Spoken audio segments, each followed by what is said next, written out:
We live in a world where all the things we face are of no news.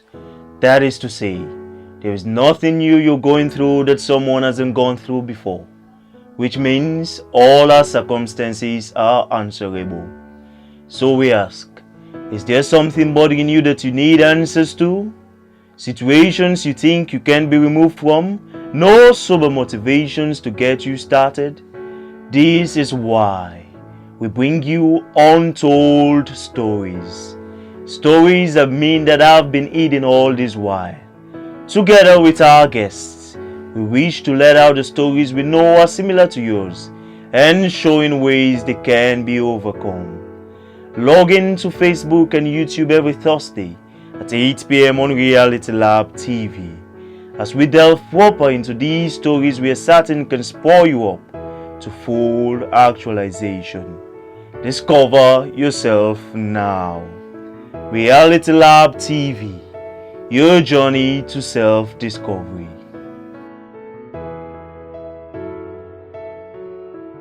Everybody, and welcome to episode 7 of the Reality Lab talk show, and this is Untold Stories. For the first time in this show, we're having a female guest, and it is so wonderful. I know you want to meet this guest, so let's take a short break and come back. We live in a world where all the things we face are of no news. That is to say, there is nothing new you're going through that someone hasn't gone through before, which means all our circumstances are answerable. So we ask, is there something bothering you that you need answers to? Situations you think you can be removed from? No sober motivations to get you started? This is why we bring you Untold stories. Stories of men that have been hidden all this while. Together with our guests, we wish to let out the stories we know are similar to yours and showing ways they can be overcome. Log in to Facebook and YouTube every Thursday at 8 p.m. on Reality Lab TV as we delve proper into these stories we are certain can spur you up to full actualization. Discover yourself now. Reality Lab TV, your journey to self-discovery.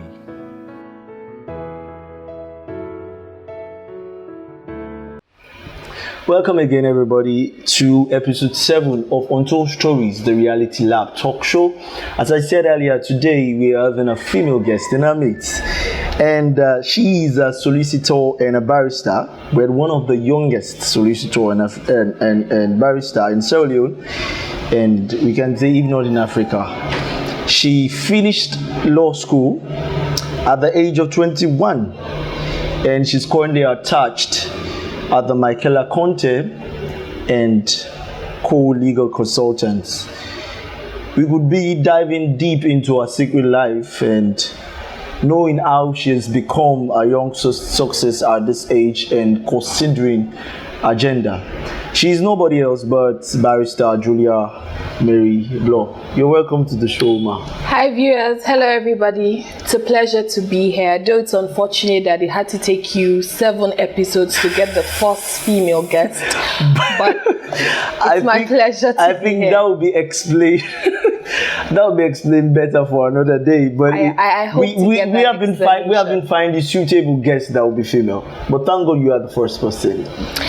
I feel this is both an honor and I think it's something that should be corrected in future. Yes, 7 episodes is a long time to get a female guest. But God, I'm happy to be here. Thank God we have one now.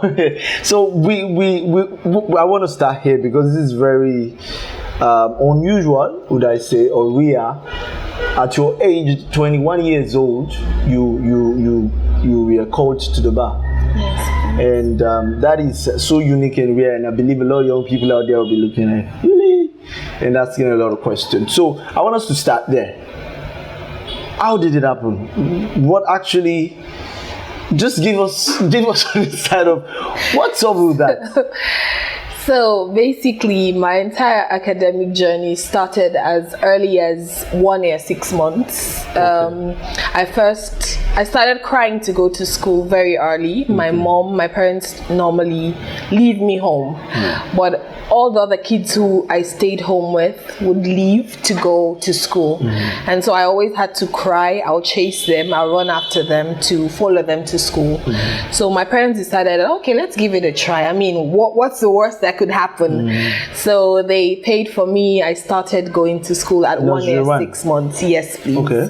And even with that, I was so eager to learn that irrespective of the fact that I was not an official student in the right sense of the word, but because of my, let's say, I was very inquisitive to learn, I became an official student, and I was admitted to the next level and to the next level, and that's how it started going. And even when I got to class 4 was it? No, yes, class 4. I had to skip class 5 to class 6. Yes, because of your performance. Yes, because of my performance. And sometimes they would have to call me from class 4 to come to class 6 to teach the class 6 students. So that trend continued right on to when I took my WAS exams at 15 at the Annie Walsh Memorial School. And then I applied to study law. So even when I applied to study law at 15, I was advised that I had to apply both law and BA because there was a possibility they might not take me at law. And even when I went for the interview, the panelists were like, you're too young to come into this field of study. Why not wait a certain amount of years, gain some experience? And I said I was ready. So gaining admission to study law at that age opened my eyes to a lot of things. But one thing I can say is sometimes it's the age of Methuselah has nothing to do with the wisdom of Solomon. So my associations over time really influenced me positively, which had led to me having a certain age but a different mindset.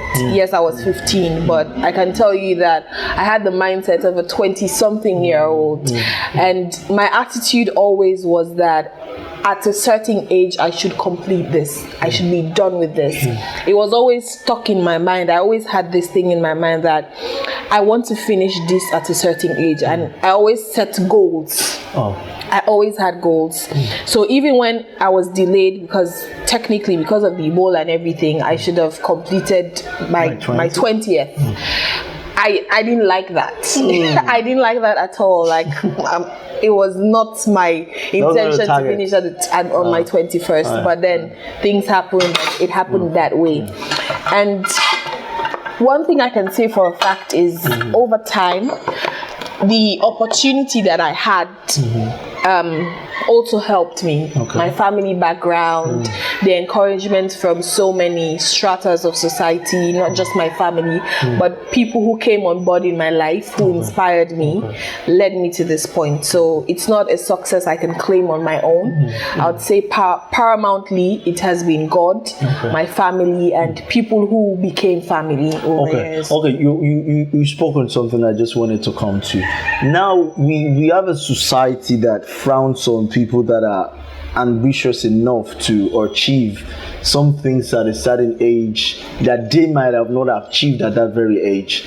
So now you said your parents were in support of you, you know. So aside from the panelists you mentioned that told you that you need to get experience and whatever, so what were some other obstacles you faced on the way? Because I know it would not be a smooth ride all along. What are some of the obstacles you faced? Now you mentioned that your mindset was different, which helped you a lot to pursue what you wanted to.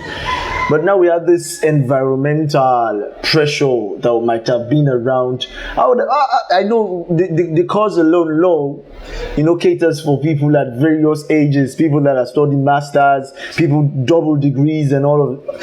How was it? How did you cope? How did you try to get yourself together in the midst of all these environmental pressures? So one thing I would normally say is anything that has been done can be done.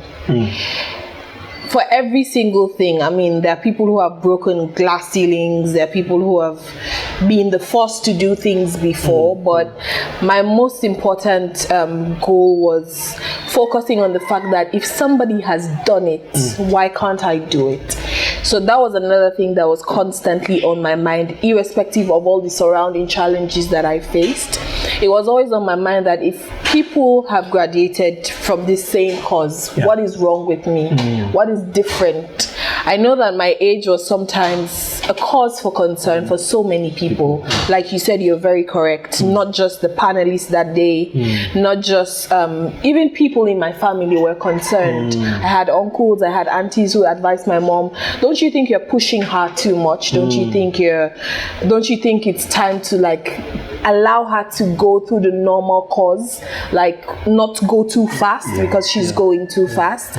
But one thing I would say is my parents always allowed me to, gave me that room to make choices, to be myself, to follow up on my decisions, and that really helped. But for challenges, those are things that for me motivated me, because I always saw them as a reason to why is somebody opposing this so much? Why is somebody looking at it like, oh, it should not happen that way? So because there were factors like that, I always had it in me that I had double responsibility, not just to do well, but to do well irrespective of my age. So for me, those challenges, all those surrounding challenges they fueled me up, and I enjoyed it. And I think if not for them, maybe I at some point maybe I would have been lethargic and just take it lightly. One of the things also, some of the panelists that day were lecturers, and one thing they were saying is, oh, we're going to follow up on you. Obviously, we're going to follow up on you and see how well you can handle this.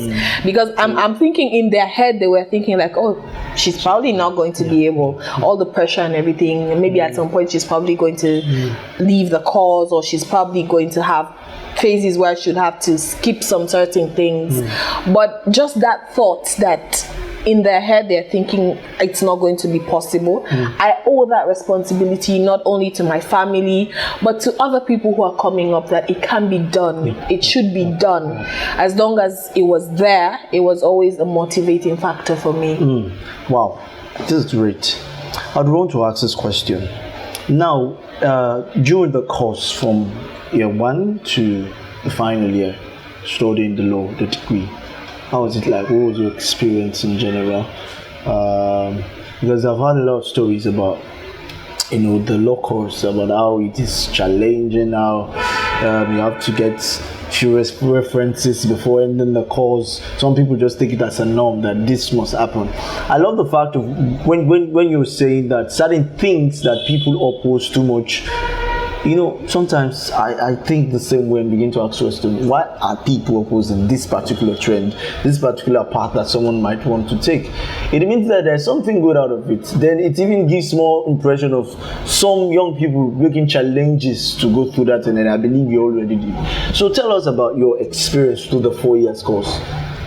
So it was very enlightening for me. Not only was I fresh from school, but I was also very, very young, obviously. So every step of the way was an eye-opener for me to so many things. And at some point, it was the second or third year in uni that I had to, I was part of politics. Okay. I was part of law society politics at some point. There were so many dynamics that were surrounding everything. Okay. But one thing I would say is, for me, that journey was necessary. It was very important. It was very important for me to, from day one, to face some certain obstacles, because it kind of shaped my journey through uni. It kind of shaped my journey to the point where I knew that this was not only about me.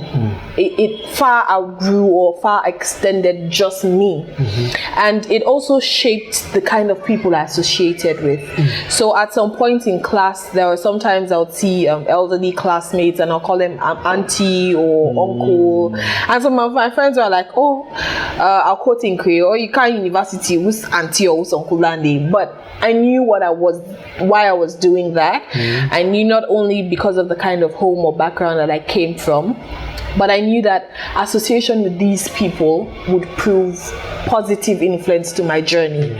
So one thing about any journey, you have to, it's like packing up for a journey. You have to have a suitcase, you have to pick up stuff and pack it up.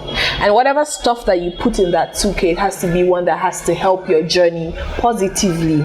It's not something that weigh your journey down. So I always try to associate myself with positive minded people. I always try to link up with people I knew were going to positively influence my academic journey all throughout, and that really helped. There were so many times when I don't know everything, obviously. There are so many people in my class who had vast knowledge and experience than I could ever have at that stage or at that point in my life. But because I saw that there is something in that person that I can take and I can use for myself, I was able to come close to those sets of people, and that really helped. My friends, people who were in class who I looked up to, that really helped shape up my journey. And even when at some point I went into politics, and then later in final year I decided, oh okay, I don't think I can do this now at this time. You know, all of it was for my story to just end well, because that was the main goal. It was not just to end, but to also end well. So for every journey, like I said at the start, for every journey you have to watch at the people that you're moving around with, because they can determine a whole lot. There are some times when you might want to say, oh, I think let's stop here, and then I say, no, let's continue, let's go on. So those are the type of people you should have in your boat. People who are rowing, not people who are busy bossing up your boat and then putting water in your boat and causing you to sink, but people who would push you and propel you forward. So that was really what shaped my 4 years in university. I think and what will be proud of this. I believe so. This is wonderful. I think I can go over and over just listening to your stories. it's really warm and ear catching. So let's go to the big story. Now, I've heard a lot of stories with regards to the law school and the law exam, to be specific. I've interviewed few lawyers, and their stories have always been it is challenging, which I believe it is, and some maybe sat one, twice, and something like that. So I would want to know, a young person, I believe you might have entered by 20, 19, 18, Yeah, 19, 20 Yeah. to the law school. So how was it like? And I want you to specifically tell us about the bar examination. What is your own experience? Because I know you might be different from all of this. Okay, so the law school is a whole ball game. But one thing I'll tell you is anybody that makes it as far as Sierra Leone Law School is a genius. I'll tell you that for a fact, and I'll give you my reasons why. Okay. Sometimes people say that, oh, this person takes the bar exam 2-3 times. Doesn't mean they're stupid. Neither does it mean that if somebody takes the exam once and passes it, that person is better than them. There are so many surrounding factors when it comes to the law school. I normally tell people that the law school is not just about your wit, your intelligence. It goes beyond that. For me, law school was spiritual. It was not just an academic journey. It was a spiritual awakening for me, because I saw the hand of God. I mean, I've been a Christian all my life. My parents introduced me to God at an early age, but I really saw God move in my life when I was in the law school. And for me, that goes beyond just what I had upstairs. Your beginning of the journey in law school is like a whole new world. It's like you're coming from this particular set and you're moving into another planet, something strange, something you possibly never thought that you would beat or you would face. So when I first went to the law school, you hear so many stories, rightfully so. You hear so many stories, and I'll tell you why, because everybody's experience there is different. Some people have very bitter experiences, and some people can tell you that, oh, it's not as difficult as they say it is, but it is difficult. it's difficult because you can't predict so many things. You don't have control over so many things. And in the end, you're also wondering that, okay, I have to be able to meet up this expectation because of so and so and so and so. But you also can't determine that. A typical example can be, what if you've studied, you've done well, and all your assessment grades are good, but then the time for the bar exam comes and maybe you lose a parent. Obviously, it changes everything. It changes the whole dynamic. So anybody who goes to law school, for me, is a strong person. Is a very strong-willed person, because just the decision to say, I'm going to apply and I'm going to the Sierra Leone Law School, it takes guts. It takes courage. And the bar exam, wow. There's so many things that make up the bar exam. And for me, one of the major things was, like I said, it was God. Because you have so many things to study. You have so little time. It's a 9-month course, professional course. You have so many things to cramp into your study schedule. And then you go for the exam, you have 3 hours to do all what you have to do to be able to please that lecturer. There's so many of you. So it was not really about how best I could do what I did. It was about God's favor and God's direction, because I might be studying and I'm just directed to read this particular area or concentrate on this particular thing. Or I can say for a fact that I prayed more than I studied when I was in law school. I prayed more than I studied, and I always had this conviction that it was not just about me. Always I used to challenge God that you have brought me this far. I've graduated my law degree at 19. I've had this aim all my life that I should finish at this age. If I fail here now, then you have failed. Because this is not just about me again. This is about you. Because you promised me this and this and this and this. So the bar exam is a whole ball game. It's a whole ball game. But anybody who has ever been to that place, even if that person has not yet successfully completed, but just being there, I'm proud of that person. I would say I'm proud of that person. And me taking it once and I was 12th when I graduated, and called to the bar, being the 12th best student is not something I would say makes me better than my classmates. I'll tell you for a fact, even when we're practicing now, there are people who are very good when it comes to going to court than even, let's say, the top 5 students. So it was not all just about that. But I'm grateful. I'm grateful for the experience that my entire life has always been about having good people around me, because I see myself like a flower growing up. If you have weeds around you, obviously they will affect your growth. The kind of energy that you have around you really influences so many things. It influences what you think about, it influences how you think, it influences even how ambitious you are. Because if you're rolling with somebody who the best they want to do is, I just want to leave this place. I just want to pass. For example, maybe you're going to school and then you have a friend who says, just want pass. Get the paper. No, just get the paper. Let my people go. Yeah. And then you have a certain friend who say, I want to be top 3 or I want to be top 5. Obviously, your plans change because that friend who wants to be top 3 obviously makes extra effort to study, gives extra time to getting notes, getting materials. So you are inspired by that person. So I had people in my corner in law school who I'd say God really strategically placed them around me to be able to help my journey make it successful. All right, that's great. And I believe a lot of people are getting to be inspired by what you just said, especially this whole law school game.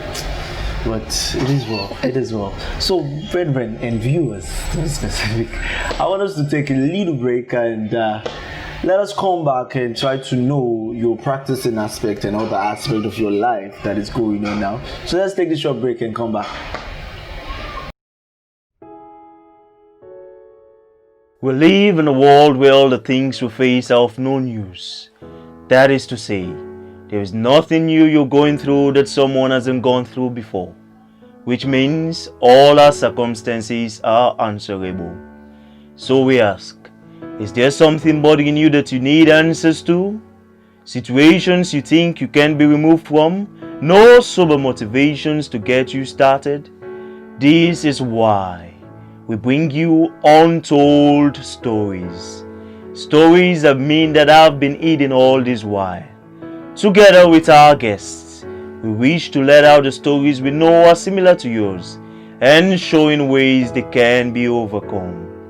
Log in to Facebook and YouTube every Thursday at 8 p.m. on Reality Lab TV as we delve proper into these stories we are certain can spur you up to full actualization.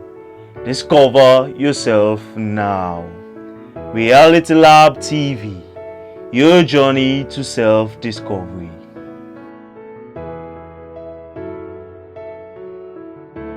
Welcome everybody, and we have been having an amazing time with barrister Julia Mary Blau, and it's been a great moment. She has been enlightening us about her success journey through academic, from school days to uni and through the law school exams, to be specific.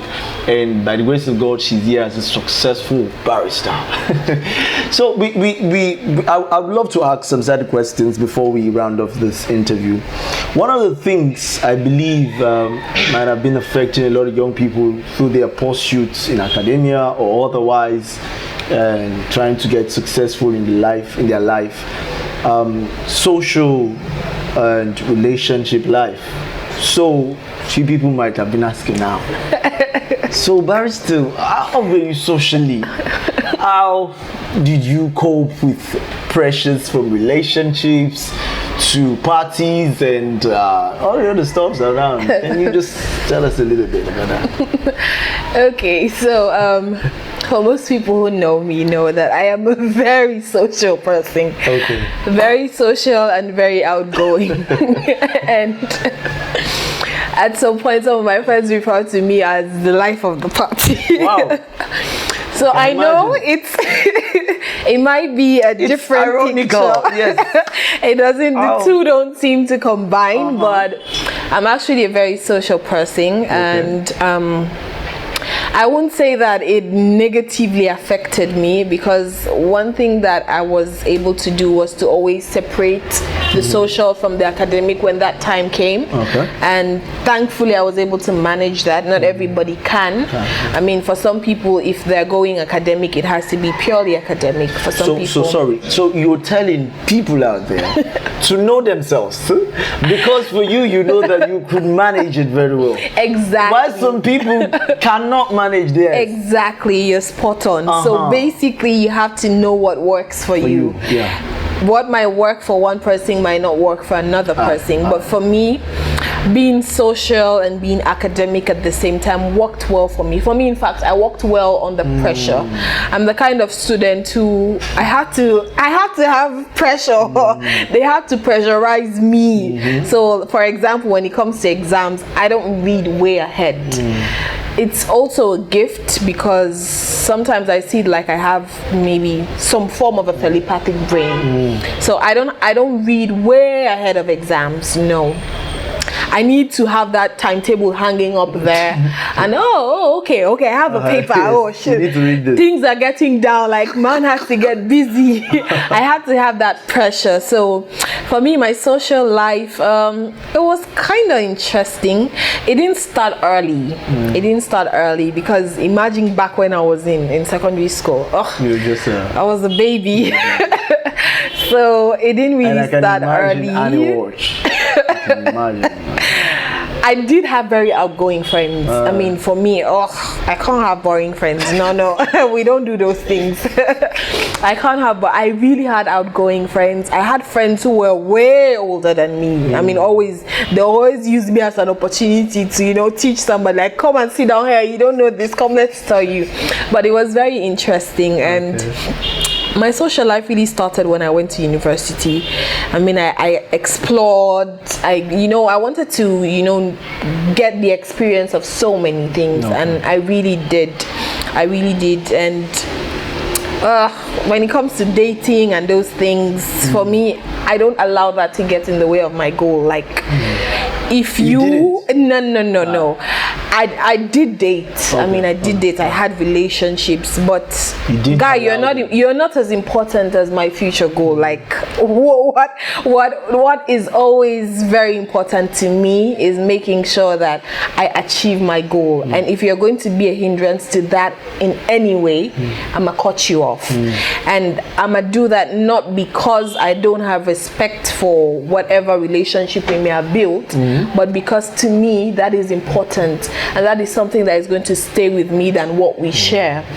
So for me, my relationships always, I was not very lucky in that department. Maybe because I was harsh, I think. I mean, sometimes I think I was hasty or something like that. I can wake up one morning and then I'll meet my younger sister and say, okay, today I'm going to call this person up and break up with them. Like, I'm done.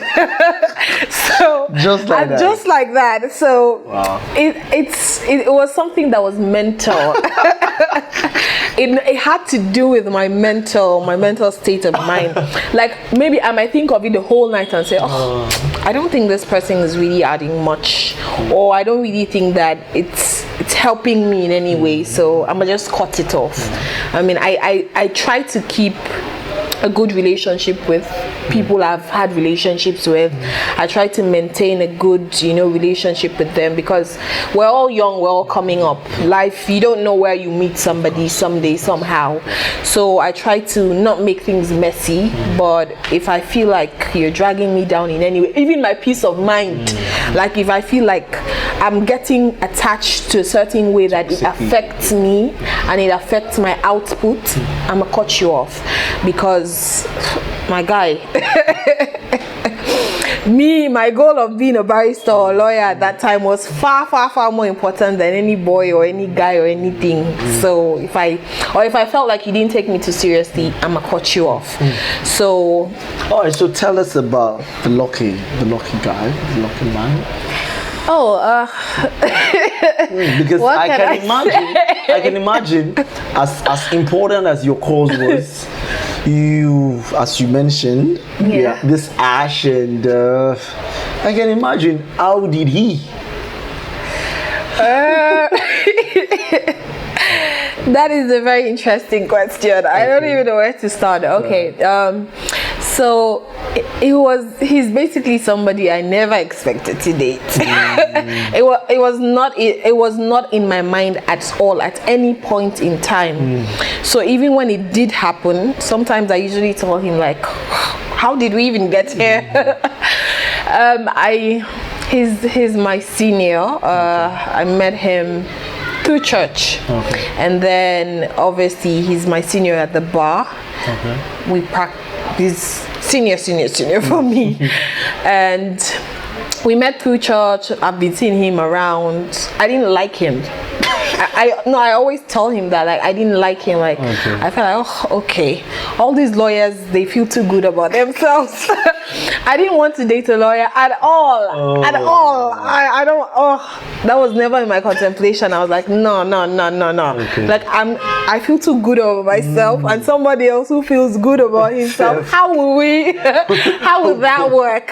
So I didn't want a lawyer at all. And I also didn't want somebody from my church, because I was always like, everyone in my church was always like, who are you dating? And I was like, no, I don't want people to know about my personal life in church. Church is church. Personal is personal. So having somebody from church and a lawyer, it was like the two things, the two taboos I never wanted. So even up to now, I keep wondering, like, okay, girl, you make plans, but God has the final plan. So that's how we met, and I got to know him personally, because I knew him as the lawyer, just the lawyer, that general idea, and I didn't like what I knew. But when we became close, we started talking. Funny enough, we had been talking on and off for years now. For years. We'll start talking, and then, you know me now, I'm feeling myself too much, and then at some point I'll just be like, and we just stop talking. Everybody just drifts and goes. And then a few years later we start talking again, and this time he was a tad bit adamant, and I think his mind was made up, as he said. So, and we moved from the talking, and we moved, and now we're expecting a baby. That is a very long movement, but I know. I will not be breaking it down. I know. That movement is we moved. We moved, and now we're here. So I would want to ask this important question. How does it feel now that you're practicing law? How when you meet a gentleman, and as a woman, our society has just intimidated women in a way I don't even understand. Put women in the place, a certain place. So how does it feel? How do you contend, a lawyer that is a man? How does it happen? So basically, the firm where I work is an all-female law firm. Oh. My boss is an iron lady. Wow. She's the head of chambers, and from day one, seeing her every day before I became a full-fledged lawyer, when I was a pupil, when we go to court every day, seeing how she bullied men in court, kudos to her, was, a stepping point for me. It shows that if I pass the bar exam and you pass the bar exam, automatically, what does that mean? It means we're the same, irrespective of the fact that you wear trousers or wear a dress. Doesn't make any difference at all. The output and the performance and the meticulous nature of a lawyer is what sets you apart. Sometimes people can say most people can be lawyers, but there's a set of people who are successful lawyers in the right sense of the word. So, and that success is not only determined by maybe, let's say, how much you make, but it also encompasses your delivery and your output. So for me, I am not easily intimidated. That I would say I'm not easily intimidated. Thankfully, I have a boss who always encourages you to to push, to be pushful, to be adamant, to to be aggressive, especially if you're doing the right thing. So that was a very good encouragement, a very good start. And for me, I hate the fact that you have to feel a certain way because you're a certain sex, or for example, because you're a guy, you feel like you're more entitled than me. I always usually say that I believe in women empowerment, but I don't believe in the fact that women should be given unfair advantage. Because if we are saying that, we should be treated equally, then you should not give me unfair advantage. The same way you treat a guy for a certain position is the same way you should treat me. Don't treat me any less or any better because I am a woman.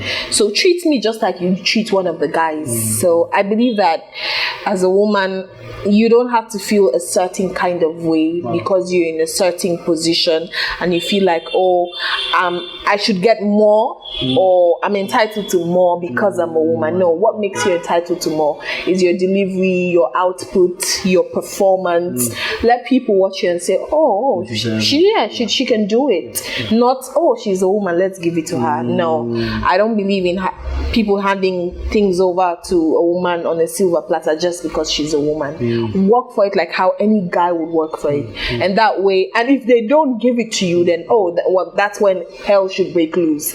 Because if you have done what a guy in that position would do, then you deserve to get whatever benefits that same guy would get. So those were words of wisdom. I think I get that scripted. All right, so 2 last questions. Who is your mentor?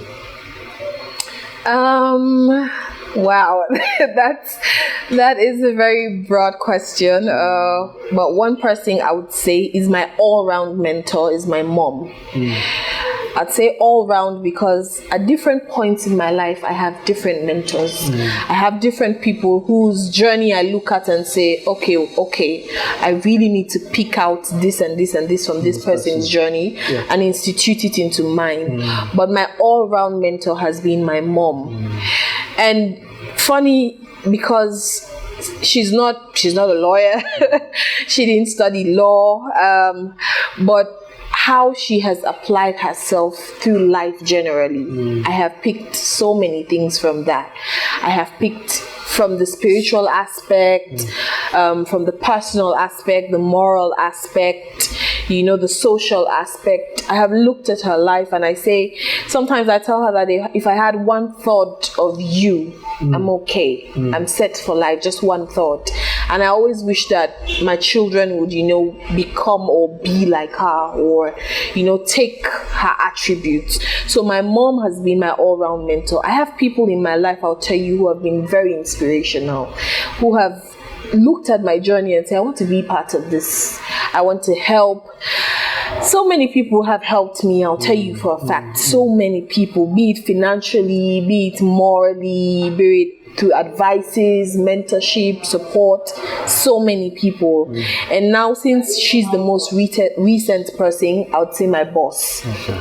Yeah, because we get to work every day. She's Michaela K. Conte. Okay. We get to work every day. I see her. Oh, my boss is, when I say iron lady, I mean iron lady. Like, she's the kind of person who would enter into a meeting. She's the only female there. But you will hear her more than all the men in that room. She would make sure that you know that she's there and she means business. So yes, currently I'd say my boss, because she's the most recent person. But I have so many other people who really. All right. So as a lawyer, I believe there are a lot of things that you might have read, might read, or even be reading now. I love to ask people this because I did a survey and came to notice that the reading culture of our system is so crazy that people are not really reading, and it's kind of difficult. That is why we are being bullied by these white folks. So I'd love to ask, what is your all-time best book? Okay, so I think my all-time best book would most likely be The 48 Laws of Power. And at some point when I was reading that book, I felt like, one day I'm going to be a motivational speaker or something. That point. But I think that is one of my all-time best books. Because when I read it, I didn't feel like I was reading a book that was defining what a man should do, or it was just general. It was just general knowledge. And sometimes you read some books, maybe the guy is an author, and as a female reading that book, you feel like you're boxed into a corner. There is not much, mention about that woman. But when I read that book, I felt like it was speaking out to me. It was speaking out to me in a way where I felt like, I think I know some certain things now that I didn't know before that have helped. And I also love Michelle Obama's Becoming, because obviously it's Michelle Obama, but no, I mean, not just that. It's a very good read. It's a very good read, I would say. And I think I read some excerpts of Hillary Clinton's write-ups, not a book per se, but some of her write-ups, some of her essays and political statements. And I sometimes I feel like she's one of the most bullied women on the planet. Yeah, I feel that way, because I feel like she was only bullied because she was a female. And America was not ready for a female president, but she has guts. And I like that. So yeah, those are some of my favorite reads. Okay, that's great. So on a final platform, what would you love to talk to young people out there, especially female out there, in regards to your success path and where you've reached? What would you say to them? Okay, so for final word, I'll basically say that whatever has been done can be done. And my mantra in life has always been, surround yourself with positive energy. And when I say positive energy, it doesn't necessarily have to mean that it has to be the best of the best. Even your mother, who is not educated at all, might be your positive energy, and that might be because you see her waking up every morning, she strives, maybe she sells in the market, she strives for the family. That should be positive energy for you. That should be positive encouragement for you, because she doesn't have that opportunity, but she wants you to have it.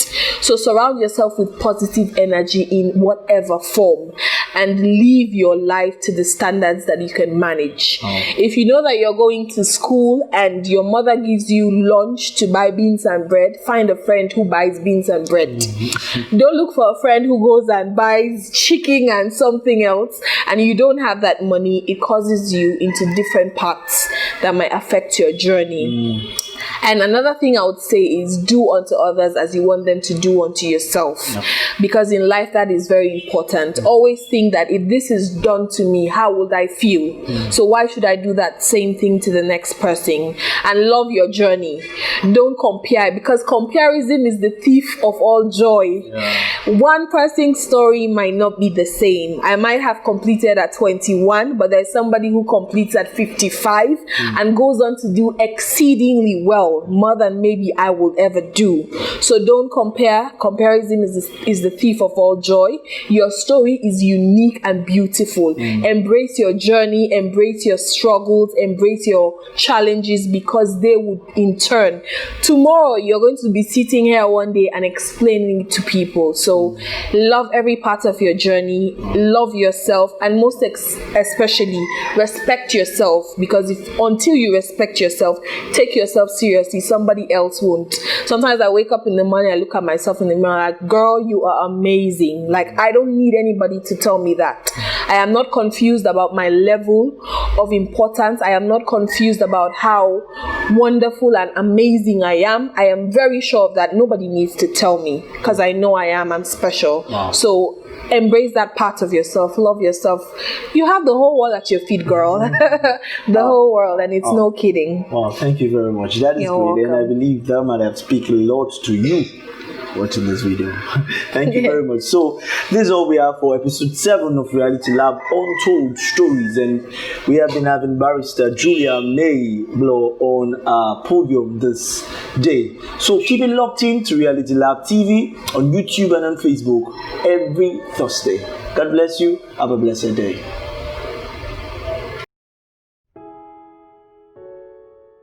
We live in a world where all the things we face are of no news.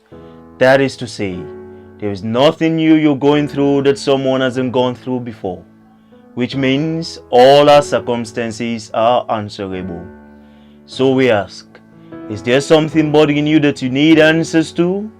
Situations you think you can be removed from? No sober motivations to get you started? This is why we bring you Untold Stories. Stories of men that have been hidden all this while. Together with our guests, we wish to let out the stories we know are similar to yours and showing ways they can be overcome.